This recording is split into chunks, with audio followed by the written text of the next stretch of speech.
அனைவருக்கும் வணக்கம். கதை பூக்களிலிருந்து இனிமையான கதைகளோடு நான்.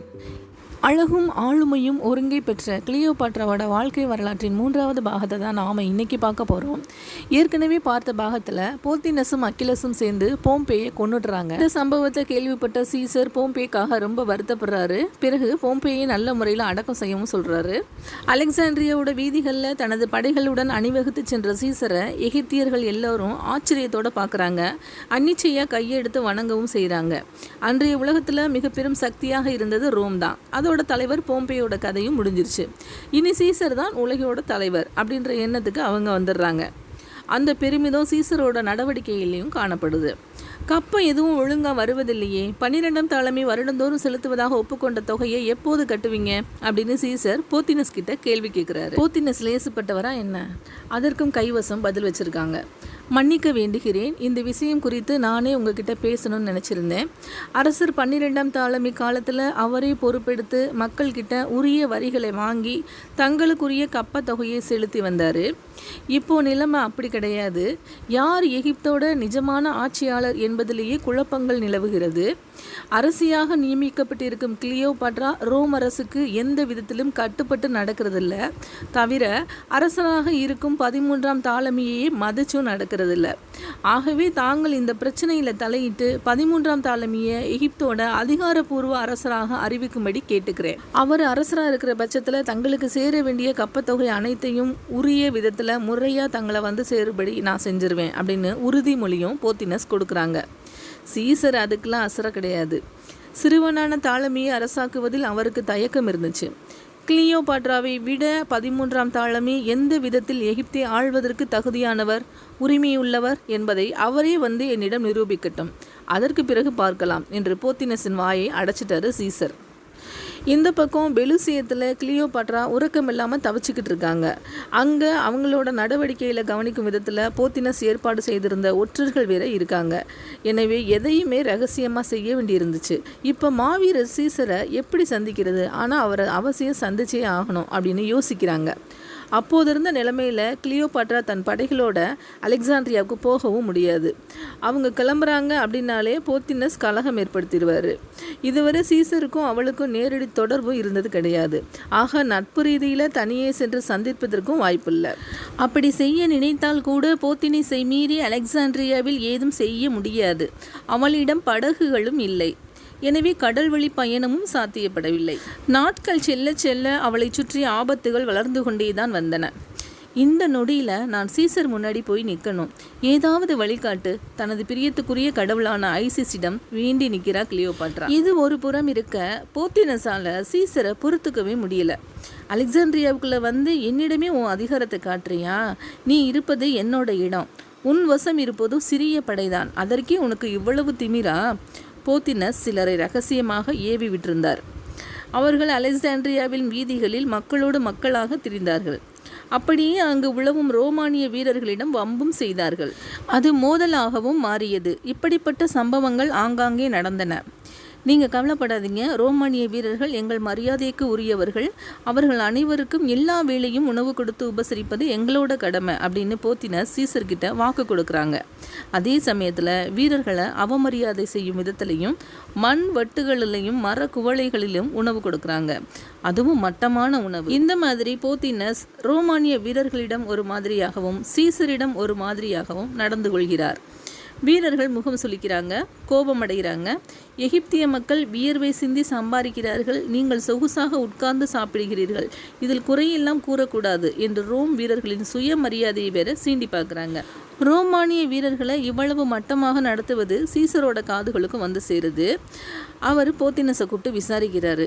அதுக்கு போத்தினஸ் ரொம்பவே பவ்யமாக சீசருக்கு முன்னாடி கையை கட்டி நின்றுட்டு பணிவாக சொல்கிறாங்க, தங்களுக்கு கப்பம் கட்டுவதற்காக அரண்மனையில் உள்ள உலோகப் பொருட்களை எல்லாம் விற்றுட்டோம். அரண்மனையில் கூட மர பாத்திரங்களை தான் உபயோகிக்கிறோம். தங்களை போன்ற முக்கியஸ்தர்களை உபசரிக்க மட்டும் கொஞ்சம் தங்கம் வெள்ளி பாத்திரங்களை வச்சுருக்கோம். அரண்மனையிலே இந்த நிலைனா எங்கள் மக்களோட நிலையை நினச்சி பாருங்க அப்படின்னு சொல்கிறாங்க. ஒவ்வொரு நாளும் ஒவ்வொரு விதமாக பிரச்சனைகள் உருவாகிக்கிட்டே இருக்குது. ஆனால் அதையெல்லாம் நயவஞ்சகமாக கிளப்பி கொண்டிருந்த போத்தினஸ் சீசரோட தேவைகளை பூர்த்தி செய்வதற்காக கடுமையாக உழைப்பதாக காட்டுகிறாங்க. சீசருக்கு எச்சரிக்கை உணர்வு தோன்ற ஆரம்பிக்குது. இத்தனை சிறிய படைகளை வச்சுக்கிட்டு அலெக்சாண்ட்ரியாவில் நீண்ட நாட்கள் இருக்க முடியாது.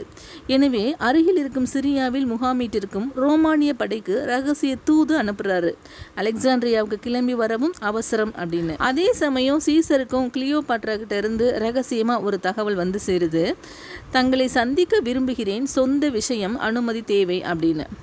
எப்போது வேண்டுமானாலும் சந்திக்கலாம் அப்படின்னு சீசரும் பதில் அனுப்புகிறாரு.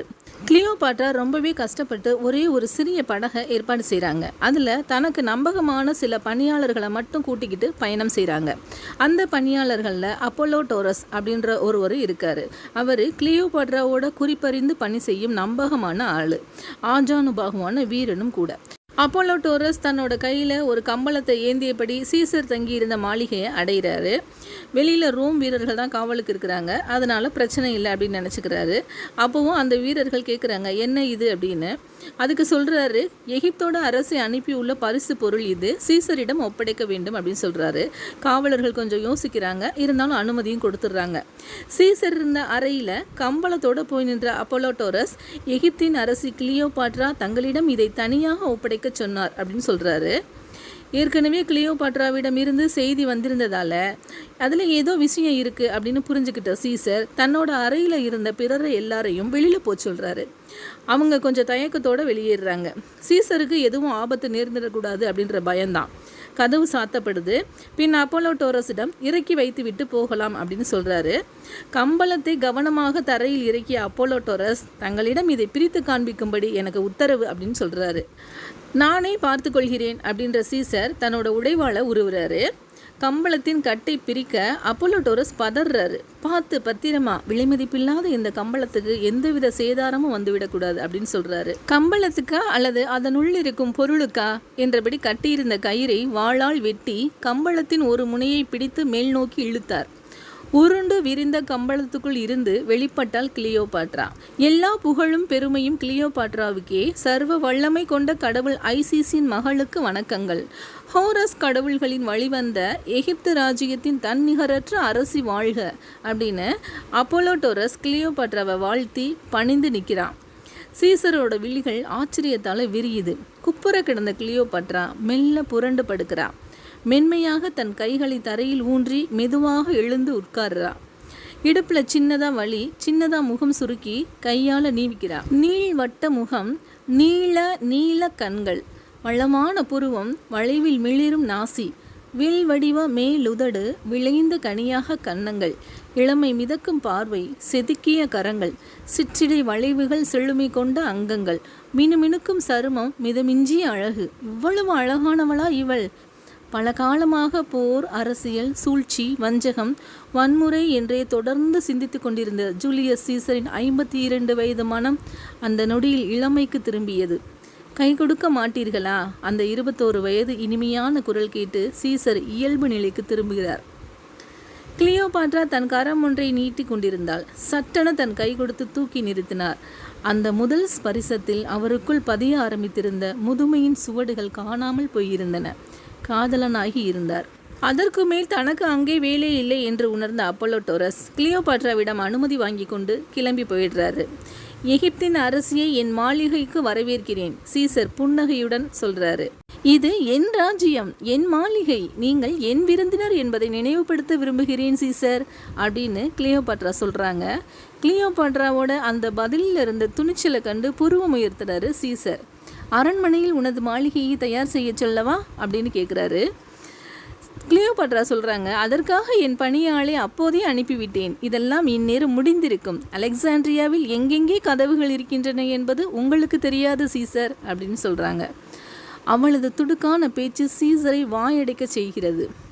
சில நிமிடங்கள் அமைதியாக அவளை ரசித்து கொண்டிருந்தார். பயணம் தந்த களைப்பு கிளியோபாட்ரா கோப்பைகளில் ஒயினை ஊற்றினாள். ஒன்றை சீசருக்கும் கொடுத்தாள். உன் பாதுகாப்பு குறித்து கவலைப்படாதே, நான் பார்த்து கொள்கிறேன், சீசர் ஒயினை பருகி கொண்டே கூறுகிறார். அந்த கோப்பை ஒயினில் கூட விஷம் கலந்திருக்கலாம். எந்த நம்பிக்கையில் பருகுகிறீர்கள்? எதை பாதுகாப்பு என்கிறீர்கள் அப்படின்னு சொல்கிறா கிளியோபாட்ரா.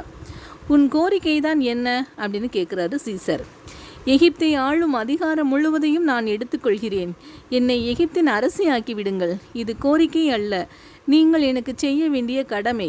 ரோம் இன்று வளமாக மினுமினுக்கிறது என்றால் அதற்கு காரணம் எகிப்தின் செழுமையை நாங்கள் உங்களுக்கு பகிர்ந்தளித்ததுதான். மறக்க முடியுமா உங்களால் அப்படின்னு சொல்றா. பெண்ணே, உனக்கும் உன் சகோதரன் தாளமிக்கும் இடையே உள்ள பிரச்சனைகளை தீர்த்து வைப்பதுதான் என் கடமை என்று நினைக்கிறேன் அப்படின்னு சீசரும் சொல்றாரு. அவனா, என்னை எந்த கணத்திலும் கொல்ல தயாராக இருக்கும் ஒருவனை கணவன் என்றும் சகோதரன் என்றுமா அழைக்க முடியும்? அரசி என்ற பட்டம் எனக்கு கிடைத்த தருணத்திலிருந்து நம்பிக்கை துரோகங்களையும் நயவஞ்சகர்களையும் மட்டுமே சந்தித்து கொண்டிருக்கிறேன். தந்தையோட ஆசைப்படி கிடைத்த பதவி, அதற்காக எனக்கு கொஞ்சம் கூட விருப்பமில்லாத ஒரு திருமணம், உரிமையுள்ள ராஜ்யத்தை விட்டு உயிருக்கு பயந்து ஓடும் நிலை. இங்கே யாருக்கும் என்னை ஆதரிக்கும் எண்ணமில்லை. காரணம், என் சகோதரன் போல நான் ஏமாற மாட்டேன் அல்லவா, அதனால்தான் அப்படின்னு சொல்கிறாங்க. அவளோட நிலையை கண்டு இறங்கினாரா இல்லை அழகுல இறங்கினாரா தெரியல. சீசர் முழுக்க கிளியோபாட்ரா பக்கம் சாய்ந்து விட்டார். இருந்தாலும் அவராலும் சட்டனை எதுவும் செய்ய இயலாத நிலை. அலெக்சாண்ட்ரியாவில் இருந்த ரோமானிய படை மிகச்சிறியதாக இருக்குது. அதை கொண்டு எதுவுமே சாதிக்க முடியாது. சிரியாவிலிருந்து உதவி வரும் வரை காத்திருக்கத்தான் வேணும். அதனால் 2 நாள்கள் பொறுத்திரு, நடவடிக்கை எடுக்கிறேன் அப்படின்னு சீசர் கிளியோபாட்ரா கிட்ட சொல்கிறாரு. அடுத்த நிமிடத்தில் கூட எதுவும் நடக்கலாம். உங்களுக்கு கூட இங்கே எதற்கும் உத்தரவாதம் இல்லை சீசர் அப்படின்னு கிளியோபாட்ரா சொல்கிறான். எத்தனையோ களம் கண்டவர், அரசியல் வாழ்க்கையிலும் அளவில்லா அனுபவசாலி, எதையும் எதிர்நோக்கும் அசகாய துணிச்சல் கொண்டவர். ஆனால் கிளியோபாட்ராவின் முன்னால் சீசர் சிந்திக்க இயலாதவராக நின்று கொண்டிருக்கிறார். அவள் சொல்வதற்கெல்லாம் அனிச்சையாக தலையாட்ட தோன்றுகிறது அவருக்கு. சீசர், எகிப்தின் அதிகாரப்பூர்வ அரசியாக நான் ஆகும் நொடிக்காக என்னால் அதிக நேரம் பொறுத்திருக்க முடியாது அப்படின்னு கிளியோபாட்ரா சொல்லிட்டு சீசரோட அறையை விட்டு கிளம்பிடுறாங்க. இருந்தும் சீசர் அவள் அங்கேயே இருப்பதாக உணர்ந்து கொண்டிருக்கிறார். எல்லாம் கைமீறி போயிருச்சு. கிளியோபாட்ரா அலெக்சாண்ட்ரியாவுக்குள் வந்துட்டா. ரகசியமாக சீசரோட மாளிகைக்கு சென்று அவரையும் சந்திச்சிட்டா. அவரை மயக்கி ஆதரவையும் பெற்றுவிட்டாள். இனி சீசரை நம்பி எந்த பயனுமே இல்லை. 13ஆம் தாளமி ஒற்றர்கள் மூலம் இந்த செய்தியை அறிந்து கொண்டார். பக்குவம் எதுவுமில்லாத அந்த 15 வயது அரசருக்கு கோபத்தை கட்டுப்படுத்தவே முடியவில்லை. ஆவேசமாக அரண்மனையை விட்டு வெளியே வர்றாரு. அதை கண்டு வீரர்கள் அனைவரும் ஸ்தம்பித்து போய் நிற்கிறாங்க. வீதிக்கு வந்து நின்ற 13ஆம் தாளமி பெரும் குரல் எடுத்து கத்துறாரு. என்னை ஏமாத்திட்டாங்க. தன்னோட தலையில் அணிஞ்சிருந்த கிரீடத்தை கழட்டி தரையில் வீசுறாரு. அதை தன்னோட காலால் வச்சு மிதின்னு மிதிக்கிறாரு. இந்த கிரீடத்துக்கு இனி மதிப்பே இல்லை, எனக்கு நம்பிக்கை துரோகம் செஞ்சுட்டாங்க அப்படின்னு கத்துறாரு. அவரை சுற்றி கூட்டம் கூட ஆரம்பிக்குது. கோபத்தில் என்ன செய்கிறதுன்னு தெரியாமல் அங்கும் இங்கேயும் சுற்றி அலையிறாரு. கைக்கு கிடைத்த பொருள்களை எல்லாம் தூக்கி வீசுறாரு. அவர் கண்ணில் ரோமானிய வீரர்கள் சிலர் தென்படுறாங்க. போத்தினஸும் அகிலஸும் அந்த இடத்துக்கு ஓடோடி வர்றாங்க. அவங்கள பார்த்து 13ஆம் தாளமி, ரோமானியர்கள் என் கழுத்தறுத்து விட்டார்கள் அப்படின்னு சொல்லி கதறாரு.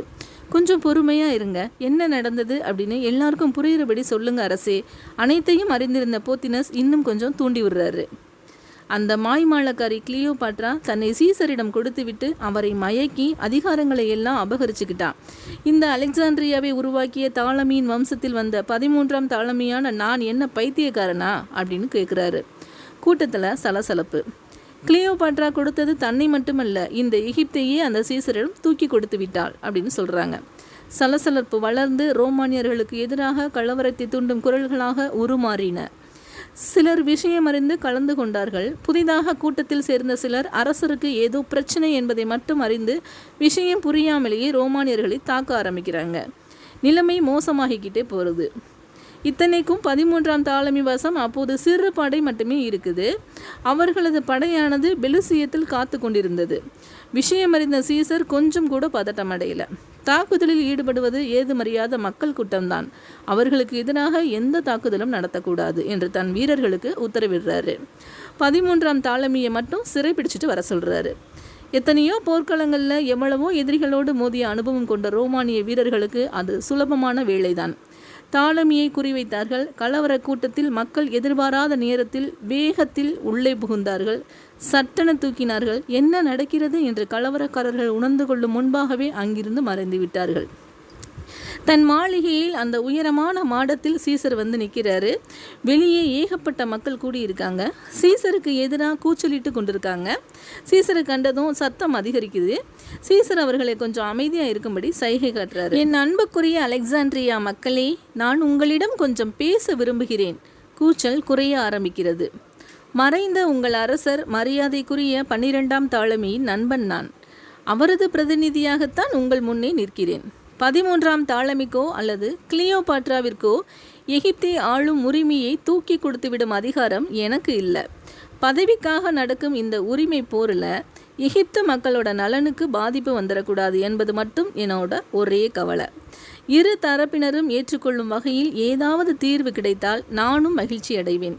இன்னும் ஒன்றையும் உங்களுக்கு சொல்லிக்கொள்ள விரும்புகிறேன். நான் என் படைகளோடு விரைவிலேயே இங்கிருந்து கிளம்பி போயிடுவேன். சீசரோட பேச்சை கேட்ட மக்கள் எளிதில் சமாதானம் ஆயிடுறாங்க. அங்கிருந்து கலைந்து போக ஆரம்பிக்கிறாங்க.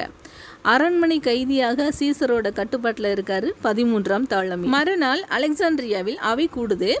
அவை உறுப்பினர்கள், முக்கியஸ்தர்கள் அனைவருடைய முன்னிலையிலும் கிளியோபாட்ராவும் 13ஆம் தாலமியும் உட்கார வைக்கப்படுறாங்க. சீசர் என்ன சொல்ல போறாரு அப்படின்னு எல்லாரும் ஆவலோடையும் குழப்பத்தோடையும் காத்திருக்கிறாங்க. அவர் சைகை காட்டுறாரு. ஒரு ஆவணம் அங்கே கொண்டு வரப்படுது.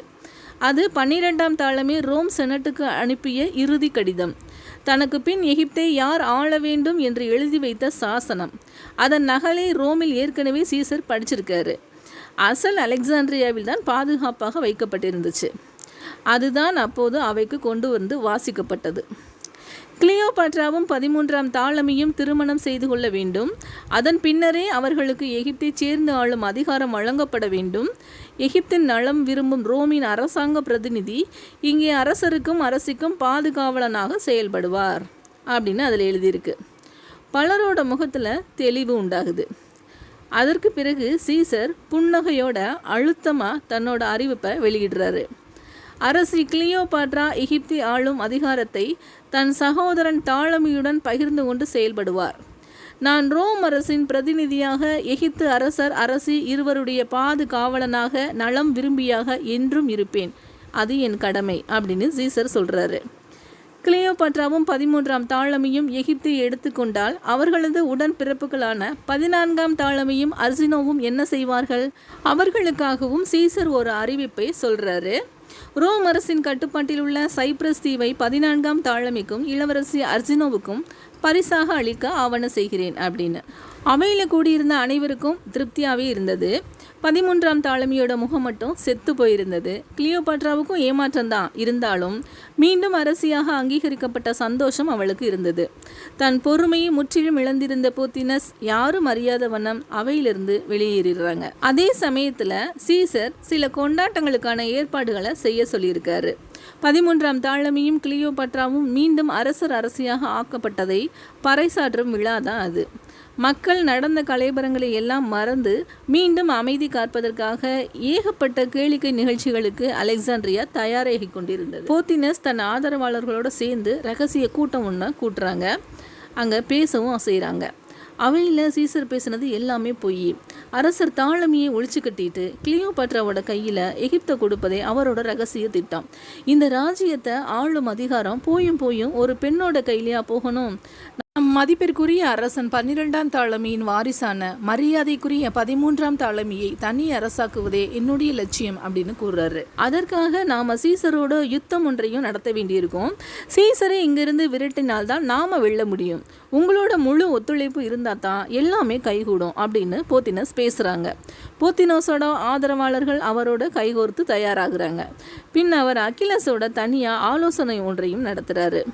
பெலிசியத்தில் நம்மளோட படை வீரர்கள் மொத்தம் 30,000 பேர் இருக்காங்க. நீ அவர்களை கூட்டிக்கிட்டு வந்து அலெக்சாண்ட்ரியாவை சூழ்ந்து விடு அப்படின்னு சொல்கிறாங்க. இங்கே ரோமானிய வீரர்கள் எத்தனை பேர் இருக்கலாம்? சுமார் 3000க்கும் குறைவு தானே. அவர்கள் நம்மிடம் உயிர் பிச்சை கேட்டு கெஞ்சத்தான் போகிறாங்க. போத்தினஸோட குரூர கண்கள் சிரிக்கிது சொல்லிக்கிட்டு. போத்தினஸ் அகிலஸை துரிதப்படுத்துகிறாங்க. அகிலஸ், தாமதிக்காதே, உடனே பெலிசியத்துக்கு கிளம்பு. எகிப்திய வீரர்களை தயார்படுத்தி கொண்டு அலெக்சாண்ட்ரியாவுக்கு வா. அவ்வப்போது நீ எங்கே இருக்கிற அப்படின்ற தகவல்களை ரகசியமாக அனுப்பிக்கிட்டே இரு. உனக்கு ஏதாவது கட்டளைகளோ செய்திகளோ வந்தால் அதுக்கு அடிபணியாத, நம்பாத. நான் உனக்கு அனுப்பும் பிரத்யேக கட்டளைக்கு மட்டும் கட்டுப்படு. இது நம் இறுதி போர், கவனமாக நடந்துக்க அப்படின்னு அகிலஸ் கிட்ட ரகசியமாகவும் சொல்கிறாங்க. அகிலஸ் ரகசியமாக கிளம்பவும் ஆரம்பிக்கிறாரு. போத்தினஸ் தனது ஒற்றர்கள் மூலம் சீசரோட நடவடிக்கைகளை கவனிச்சுக்கிட்டே வர்றாங்க. அடிக்கடி சீசரோட நட்பாக பேசுவதற்கும் அவர் தவறலை. அகிலஸோட தலைமையில் சுமார் 20,000 எகிப்திய வீரர்கள் அலெக்சாண்ட்ரியாவை நெருங்கி வந்துட்டு இருக்காங்க. இந்த தகவலை கேள்விப்பட்டதும் சீசர் ஒரு கணம் அதிர்ந்து போயிடுறாரு. எதிர்த்து போரிட்டுத்தான் வெல்ல வேண்டும். ஆனால் சிரியாவுக்கு நான் அனுப்பிய தூது சென்றதா இல்லையா? அங்கிருந்து ரோமானிய படை வந்தால் மட்டுமே இங்கிருந்து மீள முடியும் அப்படின்னு யோசிக்கிறாரு. உடனே சீசர் அலெக்சாண்ட்ரியாவில் இருக்கும் 1000 சொச்ச ரோமானிய வீரர்களை கொண்டு தற்காப்பு நடவடிக்கைகளை திட்டமிட ஆரம்பிக்கிறாரு. அதே நேரத்தில் அரசர் 13ஆம் தாலமியின் கட்டளையாக அலெக்சாண்ட்ரியா நோக்கி முன்னேறி வரும் எகிப்திய படைகளை தடுத்து நிறுத்தும் வகையில் செய்தி ஒன்றையும் அனுப்பி வைக்கிறாரு.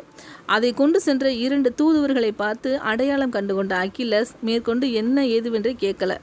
அவர்களை கொல்ல சொல்லி உத்தரவிட்டுறாரு. ஒருவர் கொல்லப்படுறாரு, ஒருவர் காயங்களோட தப்பிச்சு போயிடுறாரு. இது ஒரு புறம் இருக்க, கிளியோபாட்ரா தன்னோட மஞ்சத்தில் ஓய்வு எடுத்துக்கிட்டு இருக்காங்க. அங்கே அவங்களோட லோட்டஸ் அப்படின்ற அடிமை பெண்ணும் இருக்காங்க. கிளியோபாட்ராவுக்கு உணவு பானம் எல்லாம் பரிமாறும் அடிமை பெண் தான் இந்த லோட்டஸ். எதை பரிமாறும் முன்பாகவும் அதை கிளியோபாட்ரா முன்பு சுவைத்து பார்த்து அதில் எதுவும் விஷம் கலக்கவில்லை அப்படின்னு நிரூபிக்கிறது தான் அந்த லோட்டஸோட வேலை. அப்போது ஒயின் கோப்பையை கையில் எடுத்து லோட்டஸ் அதை பருகுவது போல உதடுகளில் வைக்கிறாங்க. பின்னால் கோப்பையை எடுத்துட்டு உதடுபட்ட இடத்த தன் கையில் இருந்த துணியால் துடைக்கிறாங்க. கோப்பையை அருகில் இருந்த மேசை மீது வைக்கிறாங்க. பணிஞ்சு நிற்கிறாங்க. கடவுள் ஐசிஸின் மகளான கிளியோபாட்ராவுக்கு வணக்கம். இந்த ஒயினை நான் பருகிவிட்டேன். இதில் தீங்கு ஏதுமில்லை. இதனால் ஆபத்து எதுவும் நிகழுமானால் அது முதலில் எனக்கே நிகழட்டும். தன் வழக்கமான வசனத்தை சொல்லிவிட்டு அங்கிருந்து கிளம்ப முயல்றா லோட்டஸ். லோட்டஸ் அப்படின்னு மஞ்சத்தில் இமைகளை மூடியிருந்த கிளியோபாட்ரா சொல்கிறாங்க. அரசி, லோட்டஸ் நிற்கிறா. ஏன் வழக்கத்துக்கு மாறாக கோப்பையை தொடச்ச அப்படின்னு கேட்குறா கிளியோபாட்ரா. என்னோட எச்சில் அப்படின்னு குரலில் நடுக்கத்தோடு சொல்கிறா லோட்டஸ். லோட்டஸ் தம்பிச்சு நிற்கிறா. கிளியோபாட்ரா இமைகளை திறந்து வா வந்து மீண்டும் பருகு அப்படின்னு சொல்கிறா. கிளியோபாட்ரா சொன்னதும் பதறி காலில் விழுந்த லோட்டஸ் கதற ஆரம்பிக்கிறா. மன்னிச்சிருங்க அரசி, போத்தினஸ் என்னை மிரட்டினாரு, அதனால தான் அப்படின்னு அழுகுறா. நான் உன்னை மன்னிச்சிட்டேன். கிளியோபாட்ரா சொன்னதும் லோட்டஸோட முகத்தில் கொஞ்சம் நிம்மதி வருது. வா வந்து ஒயினை பருகு. லோட்டஸோட உயிர் விஷம் கலக்கப்பட்ட ஒயினில் கரைஞ்சு போயிடுது. இருப்பது கொஞ்சம் பேர் தான் அப்படிங்கிறதால எதிரிகளோட எதிரெதிரே நின்று சண்டையிடுவதை விட மறைந்திருந்து தாக்குவதும் தற்காத்து கொள்வதும் தான் புத்திசாலித்தனம். சீசரோட வீரர்கள் அதற்கான ஏற்பாடுகளில் மும்முரமாக ஈடுபட்டு இருக்காங்க. சீசர் மீண்டும் சிரியாவுக்கு அவசர தூது அனுப்புகிறாரு. அப்படியே சைப்ரஸ் தீவுகளுக்கும் அருகிலுள்ள வேறு சில இடங்களுக்கும் தூதுவர்களை அனுப்புகிறாரு. எங்கிருந்து ரோமானிய படைகள் கிளம்பி வந்தாலும் எத்தனை படைகள் வந்தாலும் அதுவும் பலம்தானே அப்படின்னு நினைக்கிறாரு. கிளியோபாட்ரா ஒரு வரைபடத்தை வைத்துக்கொண்டு அலெக்சாண்ட்ரியா அரண்மனையின் ரகசிய வழிகளை சீசருக்கு விளக்கிக்கிட்டு இருக்காங்க. கோட்டையின் வடக்கு பகுதியில் ஒரு ரகசிய சுரங்கப்பாதை இருக்குது. அதன் வழியே நம்ம போனால் துறைமுகத்தை எளிதில் அடைஞ்சிடலாம் அப்படின்னு சொல்லிட்டு இருக்காங்க. 13ஆம் தாலமியும் அங்கு தான் இருக்காரு. இவர்களோடு இணைந்து அகிலஸின் படைகளை முறியடிக்க தோள் கொடுப்பதாக நடிச்சுக்கிட்டு இருக்காரு 13ஆம் தாலமி. சீசர் கிளியோபாட்ராவின் பாதுகாப்பு திட்டங்கள் அனைத்தும் 13ஆம் தாலமி வழியாக போத்தினஸுக்கும் அகிலஸுக்கும் உடனுக்குடன் போய்கிட்டே இருக்குது. போர்க்கள அனுபவமே இல்லாத 15 வயது சிறுவனே இத்தனை சதித்திட்டங்கள் தீட்டுகிறான் என்றால் 52 வயது சீசர் சும்மாவா இருப்பார்? போத்தினஸோட மாளிகைக்கு அடிக்கடி போய் வரும் அவரோட நம்பிக்கைக்குரிய சவர தொழிலாளியை வரவழைக்கிறாரு. அன்புடன் கவனிக்கிறாரு. அகம் மகிழ்ந்த அந்த தொழிலாளி போத்தினஸை வேவு பார்க்கவும் சம்மதிக்கிறாரு. அவர் மூலமாக போத்தினஸோட நடவடிக்கைகள் திட்டங்கள் பாதி சீசருக்கு தெரிய வருது. அதில் உச்சகட்டமாக போத்தினஸ் அகிலஸுக்கு எழுதிய ரகசிய கடிதம் ஒன்றும் சவர தொழிலாளியோட உதவியோட சீசரோட கைக்கு வருது. போத்தினஸ் எகிப்து அரசருக்கும் அரசிக்கும் எதிராக படை திரட்டுகிறார், தாலமியின் பரம்பரைக்கு துரோகம் செய்கிறார் என்று அதன் மூலம் நிரூபணமும் ஆகுது. போத்தினஸுக்கு மரண தண்டனை விதிக்கப்பட்டது. இத்தனை காலம் தாலமியின் பரம்பரைக்கு விசுவாசமாக உழைத்த போத்தினஸுக்கு நேர்ந்த கதியை பார்த்தீர்களா? கிளியோபாட்ராவின் தங்கையான 20 வயது இளவரசி அர்சினோ அதிர்ந்து போய் சொல்கிறாங்க. சீசரோட ஆணுவத்தை அகிலஸ் வந்து தான் அடக்கணும். அலெக்சாண்ட்ரியாவில் தாலமியோட கோட்டைக்குள் தான் நாம் இருக்கிறோம் அப்படின்றத மறந்து ஆடிக்கிட்டு இருக்காரு சீசர். விரைவிலேயே அதற்கு முடிவும் கட்டுவோம். இதை சொல்கிறவர் கெனிமேட், அர்சினோவின் பாதுகாவலர் செயலாளர். அடுத்து நாம் என்ன செய்யலாம்? அர்சினோ கேட்குறாங்க. சைப்ரஸ் தீவுகளை அர்சினோவுக்கும் 14ஆம் தாலமிக்கும் பரிசாக அளிப்பதாக சீசர் அவையில் வச்சு சொல்லியிருந்தார். ஆனால் அதற்கான முயற்சிகளை அவர் எடுப்பதற்கு முன்பாகவே வேறு சில பிரச்சனைகள்லாம் வந்துருச்சு. இதனால் பொறுமை இழந்திருந்த அர்சினோ கெனிமோட தூண்டுதலால் போத்தினஸோட பக்கம் சாஞ்சிருந்தாங்க. போத்தினஸுக்கு நேர்ந்த கதி அவர்களை மட்டுமல்ல, அவருக்கு மறைமுகமாக உதவி செய்து கொண்டிருந்த பலரையும் உலுக்கி இருந்துச்சு. இளவரசி, இனி நாம் அலெக்சாண்ட்ரியாவில் இருப்பது அவ்வளவு நல்லதல்ல, இங்கிருந்து உடனே தப்பிச்சு போயிடணும் அப்படின்னு கெனிமேடு சொல்கிறாரு. அர்சினோவும் தயங்கவே இல்லை. கெனிமேடோட அரண்மனையிலேருந்து ரகசியமாக தப்பிச்சு போயிடுறாங்க. பின் அலெக்சாண்ட்ரியாவிலிருந்து அகிலஸோடு இணைந்து போரிட்டு வென்றுவிட்டால் கிளியோபாட்ராவை ஒழித்து கட்டி விடலாம், சீசரையும் அடித்து துரத்தி விடலாம், தான் எகிப்தின் அரசியாகி விடலாம் என்பது அர்சினோவோட மனக்கணக்கு. போத்தினஸை இழந்து தவித்து கொண்டிருந்த அகிலஸுக்கு அர்சினோவின் வரவு பெரிய பலமாக இருந்துச்சு. மகிழ்ச்சியோட வரவேற்கிறாரு. ஆக அகில்லஸ், அர்சினோ, கெனிமேட், போத்தினஸ் ஆதரவாளர்கள் ஒரு புறம், ஜூலியஸ் சீசர், கிளியோபாட்ரா இன்னொரு புறம். 13ஆம் தாலமி சீசரின் கட்டுப்பாட்டில் இருந்த அவர் எந்த சகோதரியின் பக்கம் சாய்ந்தால் தனக்கு நல்லது என்று புரியாமல் தவிச்சுக்கிட்டு இருக்காரு. அகிலஸோட படை அலெக்சாண்ட்ரியாவை சூழ்ந்தது. மொத்தம் 2000 குதிரை வீரர்கள், தரைப்படை வீரர்களில் பெரும்பாலானோர் எகிப்தியர்கள். அனைவருக்குமே அலெக்சாண்ட்ரியாவின் இண்டு இடுக்குகள் கூட பரிச்சயமாக இருந்துச்சு. அரண்மனை கோட்டை சுவரில் எந்த பக்கம் எத்தனை கற்கள் இருக்கின்றன என்று சொல்லும் அளவுக்கு அனுபவம் மிக்கவர்கள். தவிர பிற நாடுகளில் இருந்து கைதிகளாக பிடிக்கப்பட்ட வீரர்களும் அடிமைகளும் அகிலஸின் படையிலே இருந்தாங்க. சீசரின் படை குளிருக்கு போர்வைக்குள் இருப்பது போல பதுங்கி கிடந்துச்சு. சீசரோடு போம்பியை பிடிக்க வந்த ரோமானிய வீரர்கள், அவர்களோட மார்க் ஆண்டனி 12ஆம் தாலமிக்கு பாதுகாப்பாக விட்டு சென்ற வீரர்கள், அந்த வீரர்களுக்கு மட்டும் அலெக்சாண்ட்ரியா பரிச்சயமாகி இருந்துச்சு. எதுவென்றாலும் எதிர்கொள்ள வேண்டும் என்ற மனநிலையில ரோமானிய வீரர்கள் தயாராக தான் இருந்தாங்க. இது கூடவே கிளியோபாட்ரா ஆதரவு எகிப்திய வீரர்கள் சிலரும் பக்கபலமாக நிற்கிறாங்க. சீசரிடம் அப்போது பலம் இல்லை என்பதை நிஜம். ஆனால் மனோபலம் பல மடங்கு பெருகி இருந்தது. காரணம் கிளியோபாட்ரா. இந்த போர் என் காதலிக்காக நான் செய்ய வேண்டிய கடமை. அவள் முன் என் வீரத்தை நான் நிரூபிக்க வேண்டுமல்லவா? எனக்கு கிடைத்த அருமையான வாய்ப்பு இது. இதில் ஜெயிச்சு எகிப்தை நான் அவளுக்கு காதல் பரிசாக கொடுப்பேன். அவள் என்னை மட்டுமே நம்புகிறா, என்னோட தோள் கொடுத்து நிற்கிறா. அதுபோது எனக்கு எவனை வேண்டுமானாலும் என்னால் வீழ்த்த முடியும் அப்படின்னு சீசர் உறுதிமொழி எடுத்துக்கிறாரு. உதவிக்கு வெளியிலிருந்து ரோமானிய படை வரும் வரை இருக்கின்ற ரோமானிய வீரர்களை கொண்டு அலெக்சாண்ட்ரியா அரண்மனையை தக்க வைத்துக் கொள்வதுதான் சீசரோட இப்போதைய திட்டமாக இருந்துச்சு. எனவே நகரின் பிற பகுதிகளில் இருந்த ரோமானிய வீரர்கள் அனைவருமே அரண்மனை வளாகத்துக்கு அழைக்கப்பட்டாங்க. அரண்மனை, அதை சுற்றி அமைந்த கோட்டை சுவர், அதன் அருகில் இருக்கும் சிறிய கோட்டைகள், கண்காணிப்பு கோபுரங்கள் ஆகியவற்றில் பாதுகாப்பு நடவடிக்கைகளை மேற்கொள்கிறாங்க. கோட்டை சுவர்களின் மேலே கற்களை, ஆயுதங்களை எரியும் எந்திரங்கள் கட்டப்படுது. சீசர் அரண்மனை வளாகத்துக்கு அருகில் அமைந்த பிற கட்டடங்கள், வீடுகளை இடிக்க சொல்கிறாரு. காரணம், அவை எதிரிகள் பதுங்கியிருந்து தாக்குவதற்கு வசதியான இடமாக மாறிவிடக்கூடாது அப்படின்றதுக்காக. இடிக்கப்பட்ட கட்டடங்களிலிருந்து பெற்ற பெரிய கற்கள், மர துண்டுகள், பிற கனமான பொருட்களை கவனமாக சேகரிக்கவும் சொல்றாரு. கோட்டை சுவர் ஏறி எந்திரங்களில் வைத்து எதிரிகள் மேல் எறிவதற்காக. எங்கெங்கு கிடைக்குமோ அங்கிருந்தெல்லாம் உணவுப் பொருள்களும் ஆயுதங்களும் சேகரித்து வைக்கப்பட்டன. நகரின் பிற பகுதிகளில் அமைந்த கிடங்குகளில் உள்ள தானியங்களும் ஆயுதங்களும் அரண்மனைக்கு கொண்டு வரப்படுது. கடற்கரையை ஒட்டியே தான் அரண்மனையும் இருக்கு. அரண்மனையோட பெரிய ஜன்னல்கள் வழியே பார்த்தா கடற்கரையும் அலெக்சாண்ட்ரியா துறைமுகமும், ஒரு மைல் தொலைவில் தள்ளி அமைந்துள்ள ஒரு குட்டி தீவும், அதிலுள்ள ஃபரோஸ் கலங்கரை விளக்கமும் நன்றாக தெரியும். தீவுக்கு செல்ல சற்றே அகலமான பாலம் ஒன்றும் அமைக்கப்பட்டிருந்துச்சு. சிறு தீவிலும் சிறிய கோட்டைகள், வீடுகள் இருந்துச்சு. சுற்றிலும் கோட்டை சுவரும் கட்டப்பட்டிருந்தது. அங்கே பெரும்பாலும் மீனவர்கள், கப்பல் கட்டுபவர்கள், வணிகர்கள் போன்றவர்கள் தான் தங்கியிருந்தாங்க. ஆனால் அந்த தீவையும் அதற்கு செல்லும் பாலத்தையும் அலெக்சாண்ட்ரியாவில் இருந்த அகிலஸ் ஆதரவாளர்கள் பிடிச்சு வச்சுருந்தாங்க.